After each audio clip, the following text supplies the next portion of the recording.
Hello everybody and welcome to the Daily Splat. Today is video number 3 in our series of 20 previewing the English Premier League season. Today we're talking Chelsea, because they're third alphabetically. So Chelsea, the champions of Europe, have been a little bit busy since claiming not only the Champions League but the FA Cup last season, because whilst they did have those 2 trophy successes, they did finish 25 points behind Manchester City and Manchester United in the final standings in the Premier League, finishing in 6th, below teams like Newcastle and Tottenham, rather surprisingly. So, obviously a bit of rebuilding for Roberto Di Matteo, who has been confirmed as full-time manager, for him to do over the season. Just a list of, we've got a fairly big list of the players they have definitely brought in and players that have definitely gone as well. Starting with those that have come in, obviously the big one for Chelsea was Eden Hazard, the young Belgian winger who was signed from Lille, was brought in at great expense, believed to be about £32 million. He was brought in to basically just to show that Chelsea can buy big players. In some respects, he was Chelsea were one of 3 clubs that were chasing his signature, along with Manchester United and Manchester City. However, both missed out on him when Chelsea managed to snare his signature. So, congratulations to Chelsea on getting this very good attacking young prospect. However, that's not the only good young attacker they've got. In fact, it's not even the only Hazard they've got, because Eden's younger brother, Thorgan Hazard, much better name in my opinion, what a name, Thorgan Hazard. Anyway, he has also joined the club for an undisclosed fee.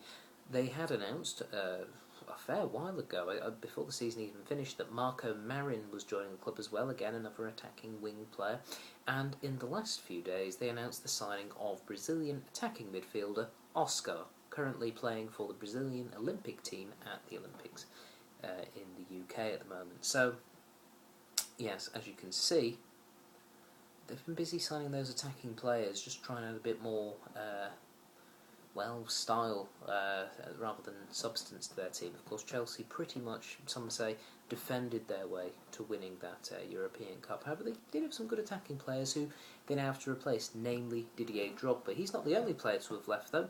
You've also got Jose Basinga, who's been released, Jeffrey Bruner and Thibaut Courtois have both gone out on loan, as has Kevin De Bruyne, or is expected to be. We're still waiting for confirmation on that one. And of course, Salomon Kalou has also been released. So, there has been a fair few changes, and that's probably not going to be the end of it either. It does look like they're sticking with Torres, and apparently Romelu Lukaku's not going anywhere, even though he would like to be playing, first-team football. He looks like he'll just have to try and push on as things go.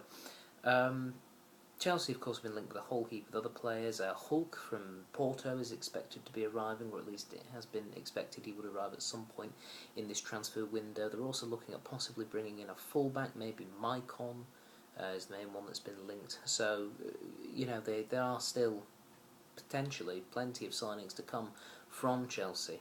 And I think they do need to sign a good fullback, a good right back. I mean, obviously you've got Ashley Cole at left back, who's still fantastic. In the middle of the park, you've got John Terry, who, despite all his off-the-field troubles, was still a relatively good defender last season.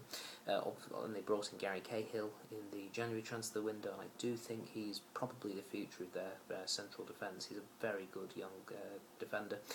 David Luiz, sometimes a bit wayward, but most of the time on the ball and fairly good defender, and Branislav Ivanovic, who for my money was their best defender last season. He could be employed as a right back, but I think he's better suited in the centre back position. But the good thing about him is he'll play anywhere along your defence and be pretty good. So it remains to be seen who they bring in at full back. And I do think they need someone. I'm not even sure if Maicon is the best option because of mainly because of his age. He'd be good for 1, maybe 2 years, and that's as long as he's not playing Gareth Bale. There are other options.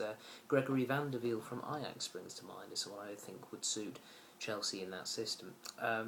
Also, a lot of these midfielders they've brought in are sort of the forward attacking midfielders. They haven't really brought in anyone to hold the midfield together, and that suggests that they're going to be seeing a lot of game time for probably Ramirez, who certainly I think deserves it after playing very well in the second half of last season, scoring in the FA Cup final as well. And it also suggests that maybe Frank Lampard, as he's getting older, is going to drop back, a bit like Paul Scholes has done and Ryan Giggs has done at Manchester United.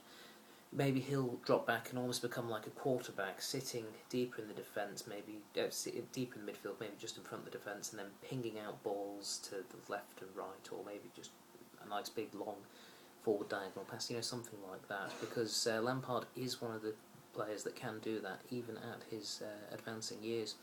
And of course, they've also still got Essie and Mikel and Romeo, who can play in those positions as well. So, and Petr Cech in nets, but that goes without saying. So, where are Chelsea going to finish this season? Are they going to be able to challenge for the title? Yes, I think so. And they could even win it. I think a lot of it does depend on how all these new signings meld together. It's going to be tricky. Also, it depends on if they don't pick up any defenders between now and the end of the transfer window, they're really going to have to depend on none of those defenders picking up injuries, because they are a little short in that area, which is why I think they'll sign one, possibly two more defenders.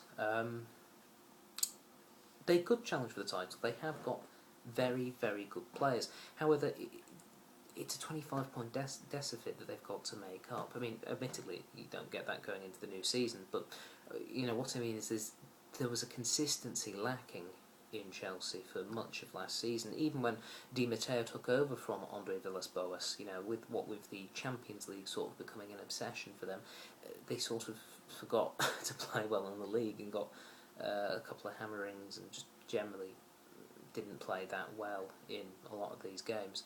So, it's going to be tricky. Obviously, they'll be looking to try and defend the European Cup. I'm not sure they'll get away with it a second time, though. But I could certainly see Chelsea challenging for the title, and you know what? They might just nick it.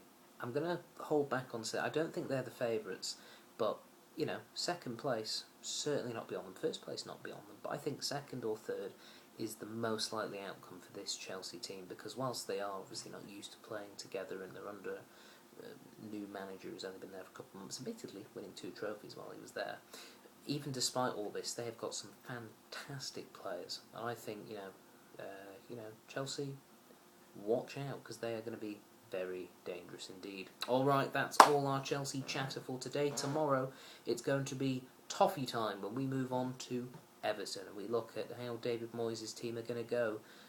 Now that he's been there for 10 years, what changes is he going to bring in? We shall have to wait and see. So make sure that you tune in for that tomorrow.